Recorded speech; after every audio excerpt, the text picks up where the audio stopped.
अगर आप अपना एक zero balance saving account open करना चाहते हैं तो आज की इस वीडियो में हम आईडीबीआई बैंक में अपना एक सेविंग अकाउंट ओपन करने वाले हैं। अगर आपको इंस्टेंटली मोबाइल फोन की मदद से अपने घर बैठे बैठे एक सेविंग अकाउंट ओपन करना है तो आईडीबीआई बैंक एक बेस्ट बैंक है। ये इंस्टेंटली आपको अकाउंट ओपन करके दे देता है। साथ ही में अकाउंट ओपन करने के बाद जैसे आप अपनी वीडियो कॉल के माध्यम से केवाईसी कंप्लीट कर लेंगे, केवाईसी कंप्लीट होने के बाद ही 5 से 10 मिनट के अंदर आपके अकाउंट की सारी डिटेल्स आपको ईमेल आईडी पर, साथ ही में आपको एसएमएस के थ्रू भेज दी जाती है, जिसके बाद आप यूपीआई एप्लीकेशन जैसे कि गूगल पे, फोन पे, पेटीएम चलाना स्टार्ट कर सकते हैं। इसके अलावा mobile banking, net banking, internet banking, ये सारी फैसिलिटीज भी आप यूज कर सकते हैं। साथ ही में अकाउंट ओपन करने के बाद अगर आप चाहें तो अपना फिजिकल डेबिट कार्ड अपने कम्युनिकेशन एड्रेस पर इंस्टेंटली 7 से 8 वर्किंग डेज के अंदर मंगवा सकते हैं। आपका जो डेबिट कार्ड है वो आपको आपके घर पर पार्सल करवा दिया जाएगा और उस डेबिट कार्ड की मदद से आप एटीएम कैश विड्रॉल्स कर सकते हैं। तो बिना टाइम वेस्ट करें चलिए बढ़ते हैं हमारे वीडियो की तरफ और जानते हैं कि हम किस तरीके से आईडीबीआई बैंक का zero balance saving account open कर सकते हैं। आईडीबीआई बैंक में अपना सेविंग अकाउंट ओपन करने का लिंक आपको वीडियो के डिस्क्रिप्शन में मिल जाएगा। आप लिंक पर क्लिक करेंगे तो आप डायरेक्ट ही आईडीबीआई बैंक की ऑफिशियल वेबसाइट पर ओपन हो जाएंगे। थोड़ा सा पेज को स्क्रॉल डाउन करेंगे तो यहाँ पर आपको वीडियो केवाईसी लिंक करके एक ऑप्शन देखने के लिए मिलेगा। सिंपली आपको इसी ऑप्शन पर क्लिक कर लेना है। कुछ सेकंड्स का आप वेट करेंगे। उसके बाद आपके सामने कुछ इस तरीके का इंटरफेस ओपन हो जाएगा। यहाँ पर आपको कंसेंट्स देखने के लिए मिल जाएंगे। आपको सिंपली इन सभी टिक बॉक्स के ऊपर यहाँ पे टिक कर लेना है। आप यहाँ पे क्लिक करोगे, क्लिक ऑल कंसेंट, इस पर क्लिक हो जाएगा और उसके बाद आपको सिंपली कंटिन्यू वाले ऑप्शन पर क्लिक कर लेना है। उसके बाद यहाँ पर अब आपको अपनी पर्सनल डिटेल्स फिल करनी है। सबसे पहले यहाँ फर्स्ट कॉलम में आप अपनी ईमेल आईडी एंटर करेंगे। अब ईमेल आईडी आपको वही एंटर करनी है जो आप रेगुलर बेसिस पे यूज करते हैं, ताकि आपके अकाउंट से रिलेटेड कोई भी इंफॉर्मेशन आप तक इजीली पहुंचाई जा सके। ईमेल आईडी यहाँ पर एंटर करने के बाद यहाँ पर आप अपने मोबाइल नंबर एंटर करेंगे। अब मोबाइल नंबर आपको वही एंटर करना है जो कि आपके आधार कार्ड से लिंक होना चाहिए। मोबाइल नंबर एंटर करने के बाद यहाँ टिक बॉक्स पर टिक करेंगे। उसके बाद आपको कंटिन्यू का ऑप्शन मिलेगा, कंटिन्यू पर क्लिक कर देंगे। उसके बाद आपके दिए हुए मोबाइल नंबर पर एक ओटीपी कोड भेजा जाएगा। ओटीपी आप यहाँ पर फिल कर लेंगे। ओटीपी फिल करने के बाद आपको वैलिडेट ओटीपी पर क्लिक कर लेना है। जैसे आपका ओटीपी यहाँ पर वैलिडेट कर लिया जाएगा, आपको नीचे कंटिन्यू का ऑप्शन देखने के लिए मिलेगा। आप कंटिन्यू पर क्लिक करेंगे। उसके बाद आपकी ईमेल आईडी जो आपने ईमेल आईडी एंटर करी है उस पर भी एक ओटीपी कोड भेजा जाएगा, तो वो ओटीपी कोड आप यहाँ पर फिल करेंगे और वैलिडेट पर क्लिक कर देंगे। जैसे आपकी ईमेल आईडी का ओटीपी यहाँ पे वैलिडेट हो जाएगा, आपको नीचे कंटिन्यू का ऑप्शन मिलेगा, कंटिन्यू पर क्लिक करेंगे।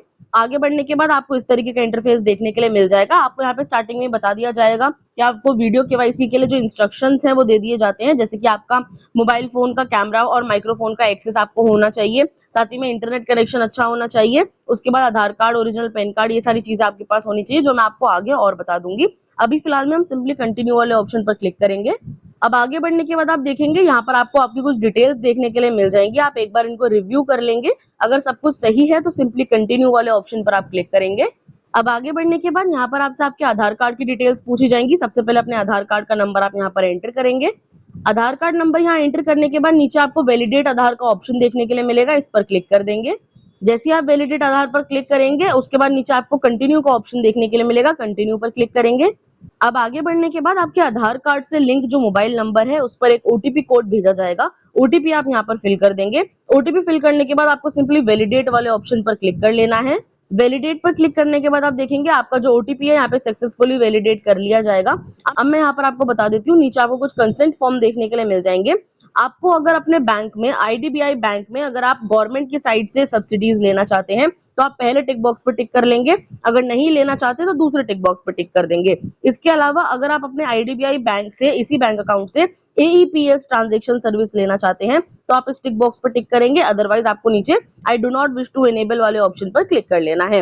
मैंने यहाँ पर दोनों में से कोई भी सर्विस नहीं ली है, तो दोनों यहाँ पर मैंने I don't wish to link my Aadhaar number कर दिया है और दूसरा यहाँ पे I do not wish to enable AEPS transaction services कर दिया है। आप अपने अकॉर्डिंग देख सकते हैं। उसके बाद सिंपली कंटिन्यू वाले ऑप्शन पर क्लिक कर लेंगे।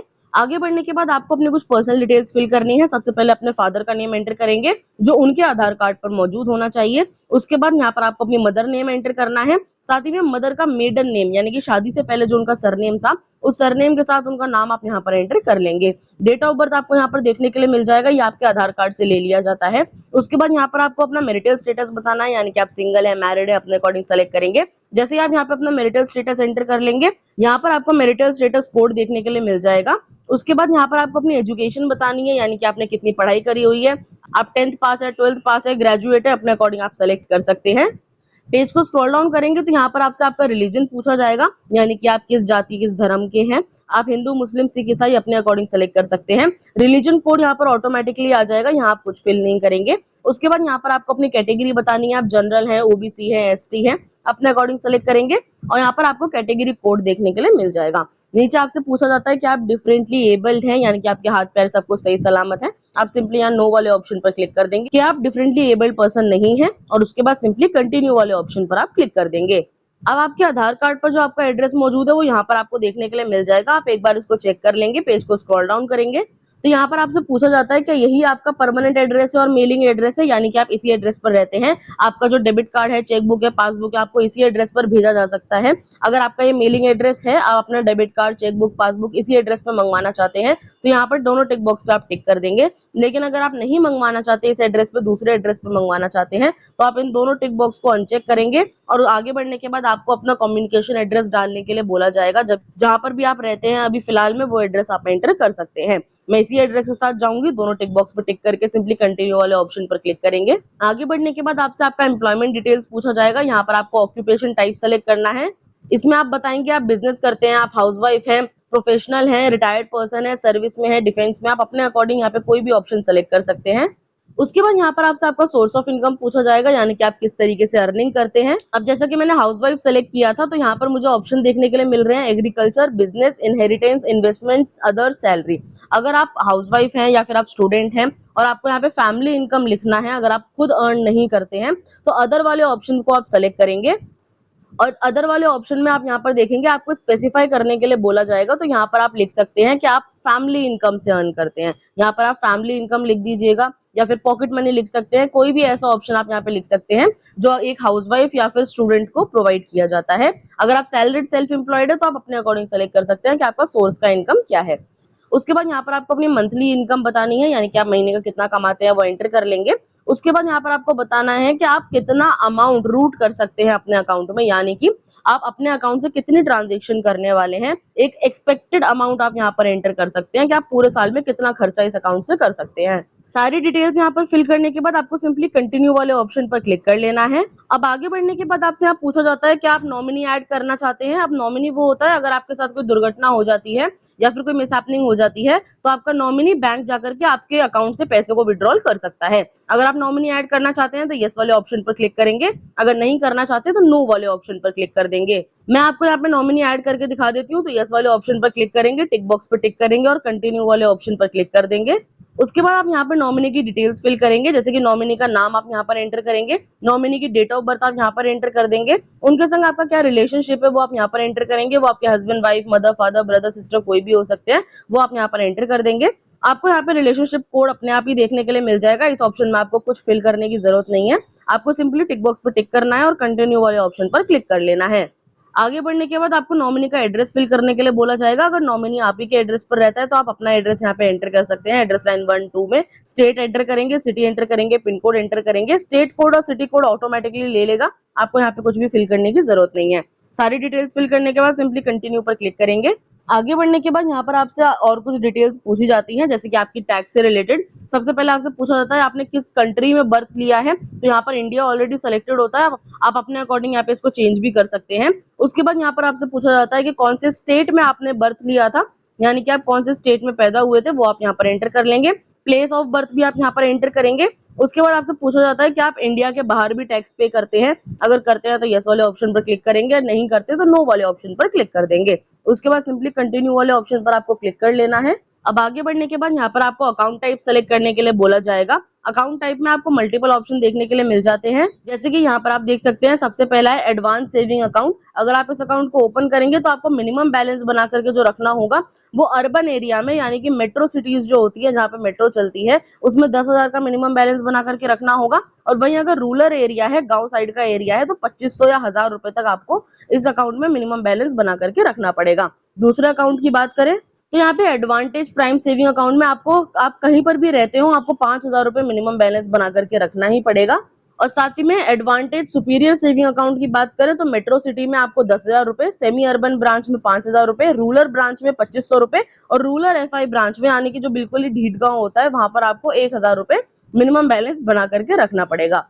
अब बात करते हैं इसके एडवांटेज सेविंग अकाउंट के बारे में। तो इसमें भी बिल्कुल सेम क्राइटेरिया है, 10,000 रुपए मेट्रो सिटी के लिए, 2500 रुपए रूरल एरिया के लिए, या फिर आपको सबसे कम जो अमाउंट रखना पड़ेगा वो 1000 रुपए अपने मिनिमम बैलेंस बना करके रखना पड़ेगा अगर आप गाँव में रहते हैं।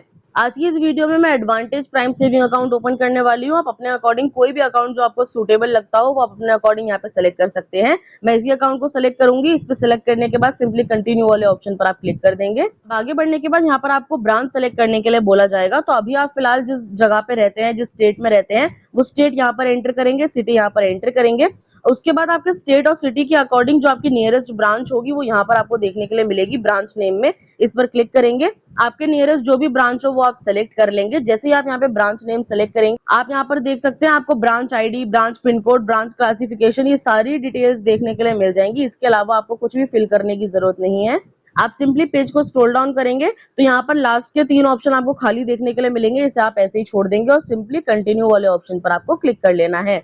अब आगे बढ़ने के बाद आपसे पूछा जाता है कि आप अपने बैंक स्टेटमेंट किस तरीके से मंगवाना चाहते हैं। आप पासबुक पे प्रिंट करवाना चाहते हैं या फिर आप ईमेल पर चाहते हैं। आज के टाइम पे हर कोई अपनी ईमेल पर ही अपनी बैंक स्टेटमेंट मंगवा लेता है। तो स्टेटमेंट ऑन ईमेल आप सेलेक्ट कर लेंगे। नीचे आपको बताना है कि आपको इस बैंक से क्या क्या फैसिलिटी चाहिए। अगर आप चेकबुक लेना चाहते हैं तो चेकबुक पर क्लिक करेंगे। इंटरनेट बैंकिंग चाहते हैं तो इंटरनेट बैंकिंग सेलेक्ट कर लेंगे। मोबाइल बैंकिंग सेलेक्ट कर लेंगे। साथ ही में अगर आपको डेबिट कार्ड ऑर्डर करना है तो आप डेबिट कार्ड भी सेलेक्ट कर सकते हैं।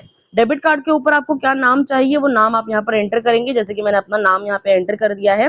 सारी डिटेल्स यहाँ फिल करने के बाद सिंपली कंटिन्यू वाले ऑप्शन पर आप क्लिक कर लेंगे।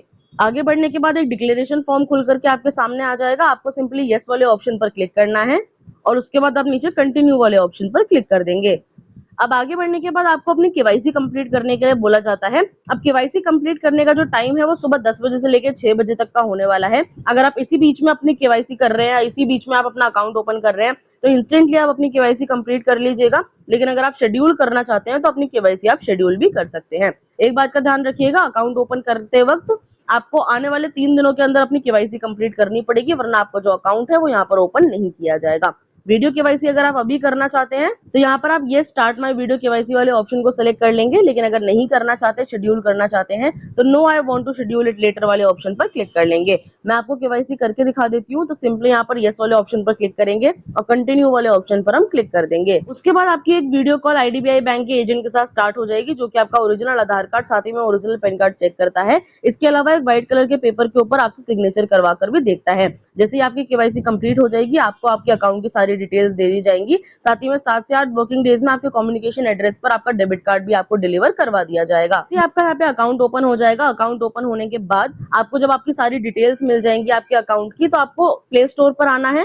प्ले स्टोर पर आपको ये आईडीबीआई बैंक गो मोबाइल बैंकिंग एप्लीकेशन को डाउनलोड कर लेना है। इसे डाउनलोड करने के बाद आप अपनी सारी डिटेल्स जो भी आपसे मांगी जाएंगी वो फिल करेंगे और इस एप्लीकेशन में लॉगिन कर लेंगे। लॉगिन करने के बाद आप इसी एप्लीकेशन से ट्रांजैक्शन भी कर सकते हैं, अपने अकाउंट को मैनेज भी कर सकते हैं। आई होप आज का ये वीडियो आपको इन्फॉर्मेटिव लगा हो और आपका जो अकाउंट है वो आईडीबीआई बैंक में इजीली ओपन हो जाएगा। अब मैं मिलती हूँ आपसे नेक्स्ट वीडियो में नेक्स्ट टॉपिक के साथ। आज के लिए धन्यवाद।